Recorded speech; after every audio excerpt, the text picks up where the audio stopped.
প্রিয় দর্শক, আসসালামু আলাইকুম। ইটি উইন্ডোর পক্ষ থেকে আপনাদের সকলকে স্বাগতম। আজকে আমরা থেভেনিন থিওরেম সম্পর্কে কিছু জানার চেষ্টা করব, আশা করি সাথেই থাকবেন। প্রিয় দর্শক, প্রথমে বলে নেই, থিওরেম সে সকল সার্কিটের মধ্যেই অ্যাপ্লাই করা হয় যে সকল সার্কিট আমরা নর্মালি যেভাবে সিরিজ এবং প্যারালাল সার্কিট সমাধান করে থাকি সেইভাবে সমাধান করা যায় না। সেই সকল সার্কিটকে সমাধান করার জন্যই বিভিন্ন রকমের থিওরেম অ্যাপ্লাই করা হয়। সেই সকল থিওরেমের মধ্যে একটি থিওরেম হচ্ছে থেভেনিন থিওরেম। তো আজকে আমরা সেই থেভেনিন থিওরেম সম্পর্কেই কিছু জানার চেষ্টা করব। এখানে একটি সার্কিট দেওয়া আছে যেখানে দুইটি সোর্স এবং কতগুলো রেজিস্ট্যান্স দেওয়া আছে। প্রিয় দর্শক, এই থেভেনিন থিওরেমকে কাজে লাগিয়ে কোনো জটিল সার্কিট সমাধানের জন্য কতগুলো নিয়মাবলী অনুসরণ করা প্রয়োজন, অর্থাৎ এই সকল নিয়মাবলীগুলোকে যদি আমি অনুসরণ করি তাহলে খুব সহজেই থেভেনিন থিওরেমকে কাজে লাগিয়ে জটিল সার্কিটের সমাধান করতে পারবো। সেই সকল নিয়মাবলীর মধ্যে প্রথম যে নিয়মটি রয়েছে সেটা হচ্ছে যে প্রথমে যে লোডের কারেন্ট নির্ণয় করতে হবে সেই লোডটি খুলে নিতে হবে। অর্থাৎ এই যে এখানে একটি সার্কিট দেওয়া আছে, মনে করি এই লোডের মধ্যে দিয়ে প্রবাহিত কারেন্ট নির্ণয় করব আমি, যাকে RL দ্বারা ইন্ডিকেট করা হয়। তো এই RL অর্থাৎ লোডটি খুলে নিতে হবে। তখন সার্কিটটি দাঁড়াবে এরকম।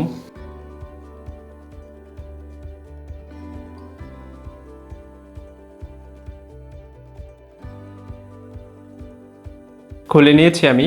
এখন আমি এটাকে ইন্ডিকেট করে দিলাম। এটা মনে করলাম এ প্রান্ত, এটাকে মনে করলাম বি প্রান্ত। নিয়মাবলী দ্বিতীয় যে নিয়মটি ছিল সেটা হচ্ছে যে সার্কিটের ভোল্টেজ সোর্সগুলো শর্ট এবং কারেন্ট সোর্সগুলি ওপেন করে ওই খোলা প্রান্ত হতে থেভেনিন ইকুইভ্যালেন্ট রেজিস্ট্যান্স নির্ণয় করতে হবে। অর্থাৎ এই যে লোডটি খুলে ফেললাম, এখন এই প্রান্ত হতে থেভেনিন ইকুইভ্যালেন্ট রেজিস্ট্যান্স আমাকে নির্ণয় করতে হবে, অর্থাৎ থেভেনিন সমতুল্য রেজিস্ট্যান্স যাকে বলে সেটা নির্ণয় করতে হবে। তো তার জন্য সার্কিটের সাথে যে সমস্ত সোর্সগুলো থাকবে তাদের মধ্যে সেটা যদি ভোল্টেজ সোর্স হয় তাহলে সেটাকে শর্ট করে দিতে হবে, আর সেটা যদি কারেন্ট সোর্স হয় তাহলে সেটাকে ওপেন করে দিতে হবে। তো এখানে দুইটি ভোল্টেজ সোর্স রয়েছে, তাই আমি তাদেরকে শর্ট করে দিলাম। এখন সম্পূর্ণ সার্কিটটি রেজিস্টিভ সার্কিট হয়ে গেছে। তো পিছনের লেকচার থেকে আমরা এই রেজিস্টিভ সার্কিটের সমতুল্য রেজিস্ট্যান্স কীভাবে নির্ণয় করে সেটা আমরা দেখেছিলাম, অর্থাৎ RTH যদি বের করতে চাই তো শেষ থেকে শুরু করতে হয়। এই রেজিস্ট্যান্সের সাথে পরস্পরের সাথে প্যারালাল রয়েছে, অর্থাৎ R1 প্যারালাল R2, এবং এই দুইটা আবার এই রেজিস্ট্যান্সের সাথে সিরিজে রয়েছে, অর্থাৎ প্লাস R3। এভাবে থেভেনিন ইকুইভ্যালেন্ট রেজিস্ট্যান্স অর্থাৎ RTH আমি বের করে নিব। থেভেনিন থিওরেম এর মাধ্যমে কোনো জটিল সার্কিট সমাধানের তৃতীয় যে নিয়মটি ছিল সেটা হচ্ছে যে অতঃপর লোডটির সাথে সংশ্লিষ্ট লুপ এ KVL প্রয়োগ করে লোডটির আড়াআড়িতে VTH নির্ণয় করতে হবে। প্রিয় দর্শক, এটি খুব মনোযোগ সহকারে দেখব, এটি একটু ডিফিকাল্ট, সো বোঝার চেষ্টা করি। প্রিয় দর্শক, এই লোডটির মধ্যে দিয়ে প্রবাহিত কারেন্ট নির্ণয় করবো, যেহেতু এই লোডটির সাথে যে সংশ্লিষ্ট লুপ, অর্থাৎ এই লোডের সাথে সংশ্লিষ্ট লুপ হচ্ছে এই লুপটি। তো এই লুপের মধ্যে KVL প্রয়োগ করতে হবে। KVL প্রয়োগ করে থেভেনিন ভোল্টেজ অর্থাৎ VTH নির্ণয় করতে হবে। তো যেহেতু এই প্রান্তটা খুলছিলাম, যেহেতু এই জন্য এটা খোলাই রাখলাম, এবং এটাকে দিলাম A, এটাকে দিলাম বি প্রান্ত। এখন আমি এর মধ্যে KVL প্রয়োগ করব। KVL অর্থাৎ কারশফ ভোল্টেজ ল থেকে আমরা জেনেছিলাম যে কোনো বদ্ধ বর্তনী বা লুপের ভোল্টেজ সোর্স এবং রেজিস্ট্যান্সে ড্রপকৃত ভোল্টেজ এর বীজগাণিতিক যোগফল 0। যেহেতু আমি এর মধ্যে লুপ ঘুরাবো, তো আমার এই রেজিস্ট্যান্সের ভোল্টেজ ড্রপ জানা প্রয়োজন এবং এই রেজিস্ট্যান্সের ভোল্টেজ ড্রপ জানা প্রয়োজন। যেহেতু R দেওয়া আছে অর্থাৎ রেজিস্ট্যান্স জানা আছে কিন্তু I জানা নেই, তো আমাকে আগে এর মধ্যে প্রবাহিত কারেন্ট নির্ণয় করতে হবে। তো আমি ইন্ডিকেট করে দিচ্ছি এবং এর মধ্যে প্রবাহিত কারেন্ট মনে করলাম I2।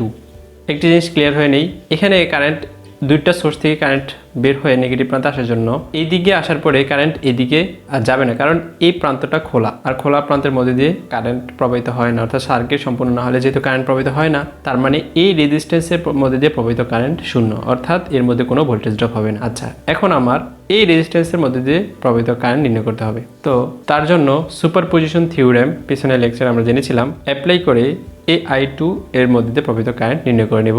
অর্থাৎ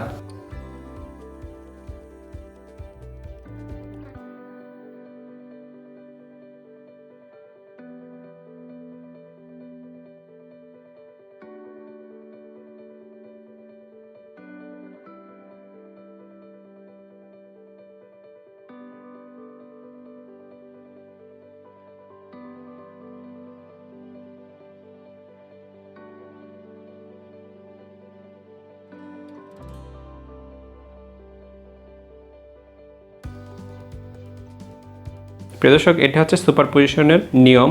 আমরা পিছনে লেকচারে দেখিয়েছি আমি, তাই এখানে স্কিপ করতেছি। যাদের সুপারপজিশন থিওরেমটি সম্পর্কে সমস্যা আছে তারা আমার পিছনে লেকচার থেকে সুপারপজিশন থিওরেমটি দেখে নিতে পারেন।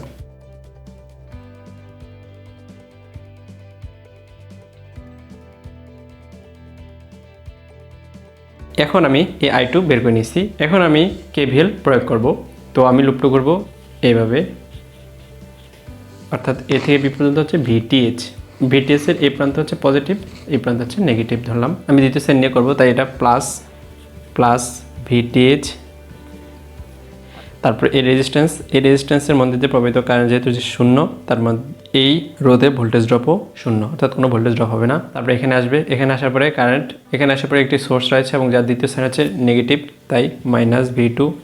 তারপরে এখানে আসবে, এখানে আসার পরে একটি রেজিস্ট্যান্স পাইছি, তাতে ভোল্টেজ ড্রপ হবে এবং আমরা জানি যে কারেন্ট পজিটিভ হয় ঢুকে নেগেটিভ হয় বের হয়, তার মানে দ্বিতীয় সাইন হচ্ছে নেগেটিভ, তাই মাইনাস ভোল্টেজ ড্রপের সূত্র থেকে আমরা জানি V = IR, অর্থাৎ I2 R2 0। তো এখান থেকে VTH বের করে নেব।